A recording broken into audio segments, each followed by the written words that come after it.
Hi guys, welcome to Psych Senate. In Psych Senate, we bring justice to everyone. With a little bit of chicas in between. I'm Patrick Denver. And I'm Natalie Faye Infante. And I'm Nicolas Dalida, and we are Psych Senate. So guys, question ko lang sa inyo. Are you doing good today? Are you doing okay? Are you fine? How was your day, guys? Okay lang. Eto, buhay pa. Medyo exhausting. Very good. Medyo maraming ginawa. Yeah. But we're doing fine. Ito, trying to survive the finals, right? You can do. And The reason why I asked this question, because this question is related to our topic today. Yeah. It's all about mental health and depression.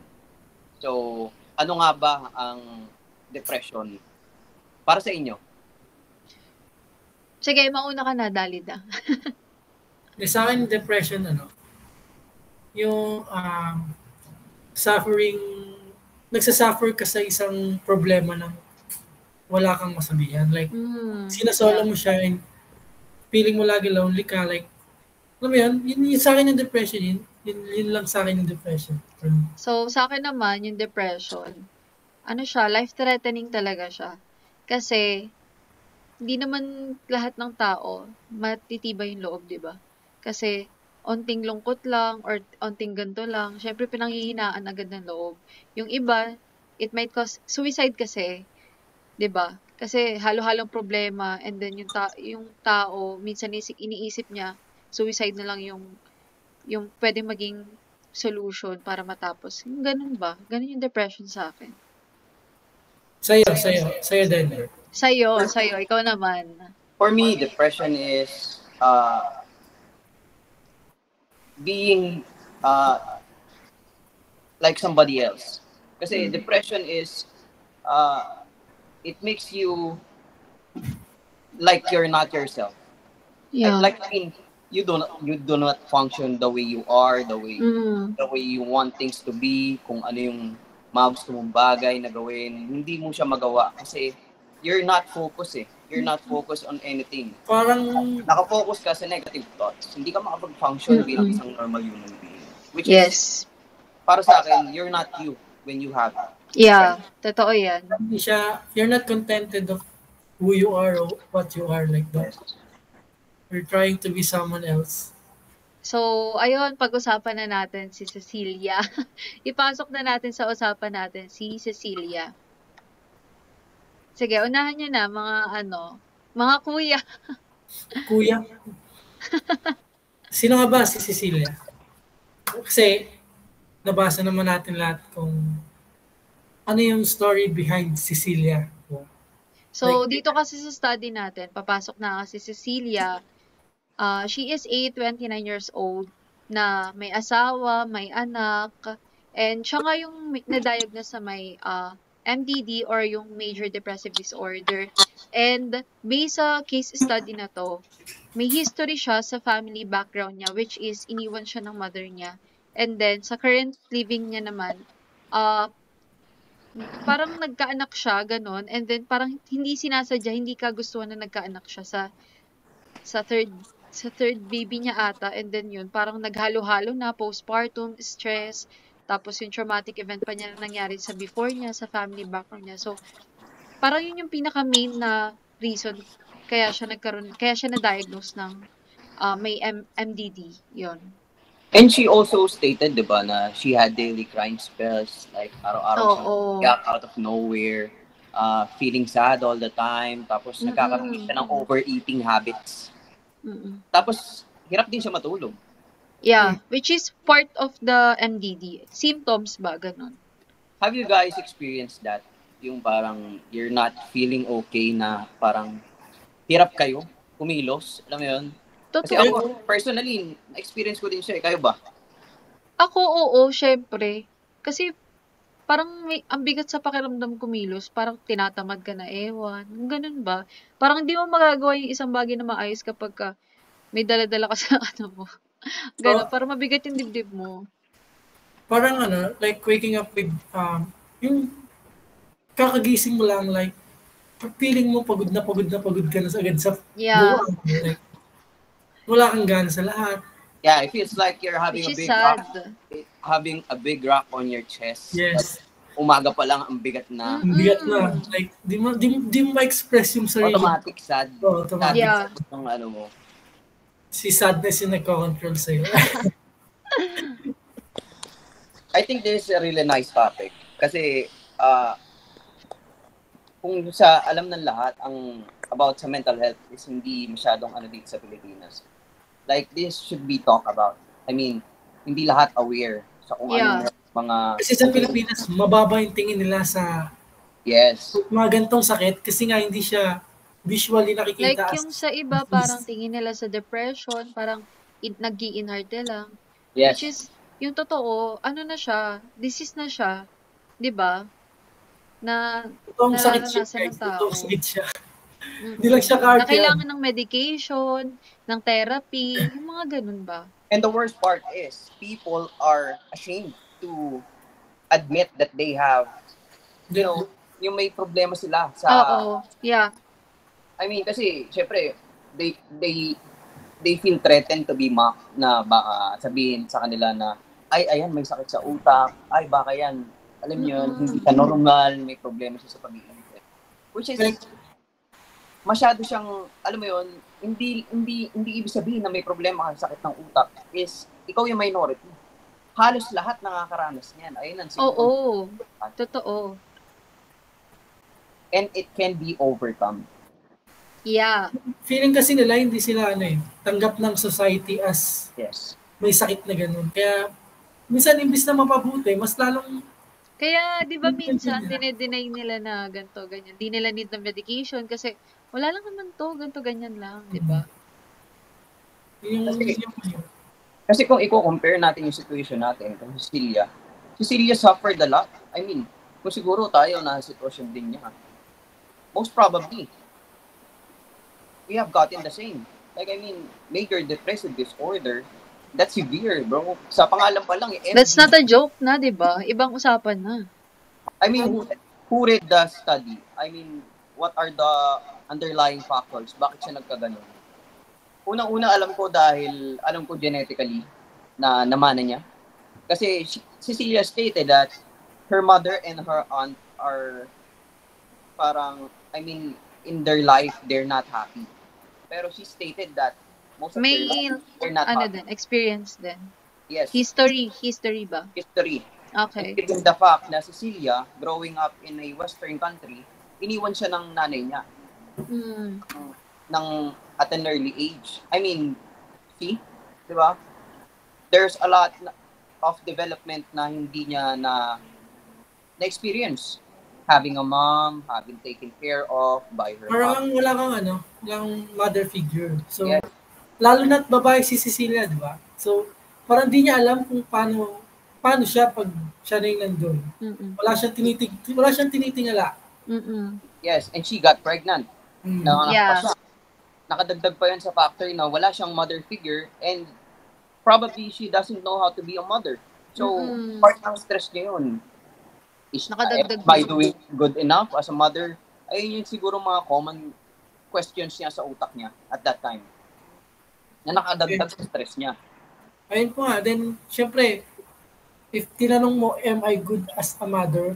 Syempre, kasunod nun, am I good as a wife, di ba? Yes. Yeah. Laging magkarugtong yan. Am I good as a person? As a person, yan. Magkakarugtong siya. Tugtong na, di ba? Lagi niyang, parang doon na nag-start yung pagiging doubtful niya sa sarili niya.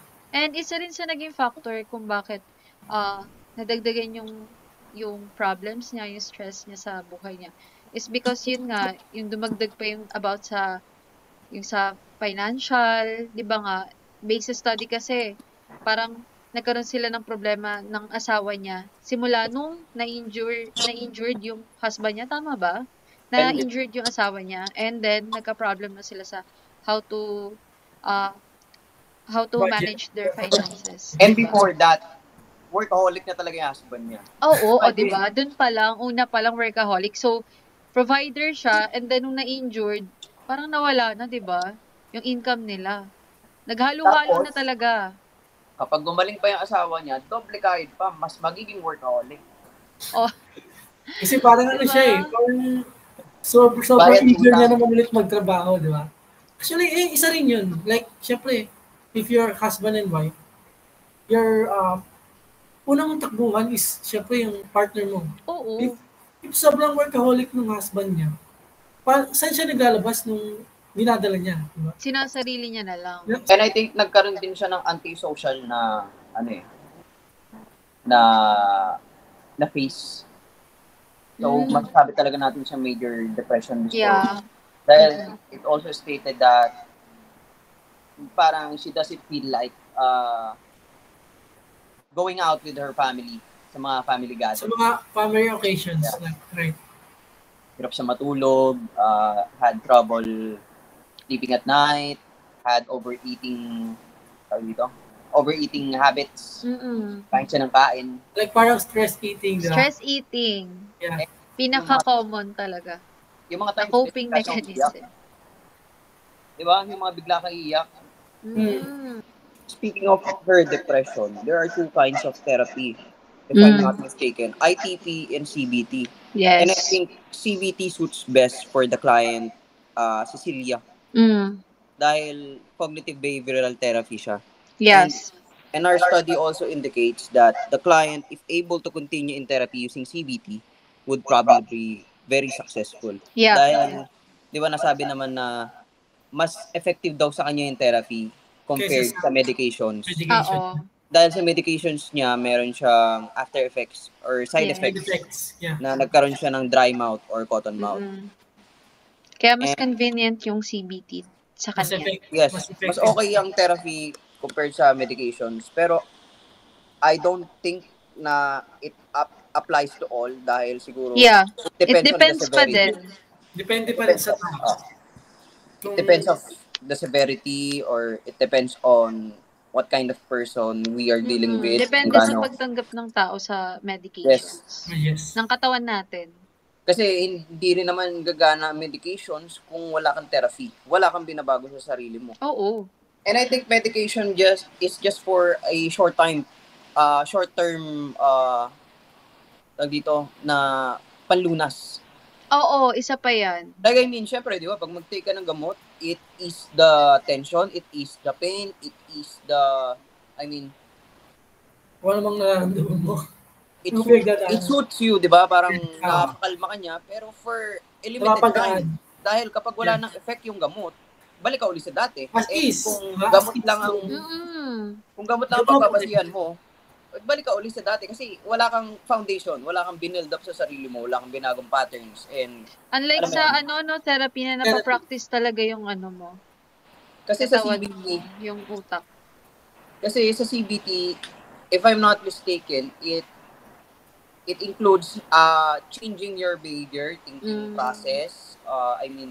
Specifically, binabago niya yung pag-isip mo ng negative thoughts, diverting it to a more positive way or a more productive way na hindi usually all the time na kapag nakaka-feel ako na malungkot ako, maglalaslas ako, kaya magbibisyo ako, o kaya... It's actually turning you back to normal. Like, kung ano ka, di ba? Kasi kapag yung depression, nababago niya talaga yung tao.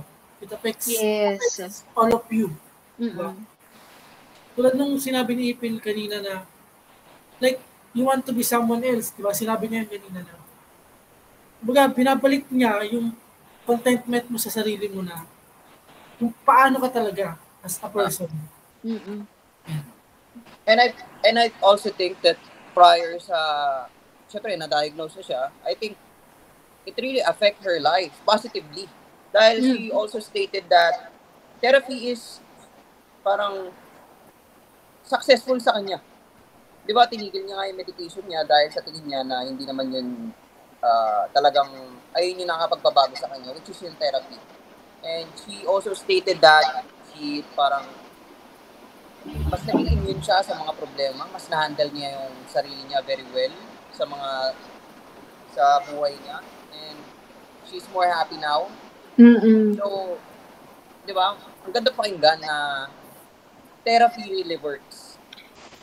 Now, guys, that we know that therapy really works, here are some suggestions according to Jennifer Koff that is medically reviewed by Dr. Kevin Wonder. First of the tips are follow your treatment plan and medication plan.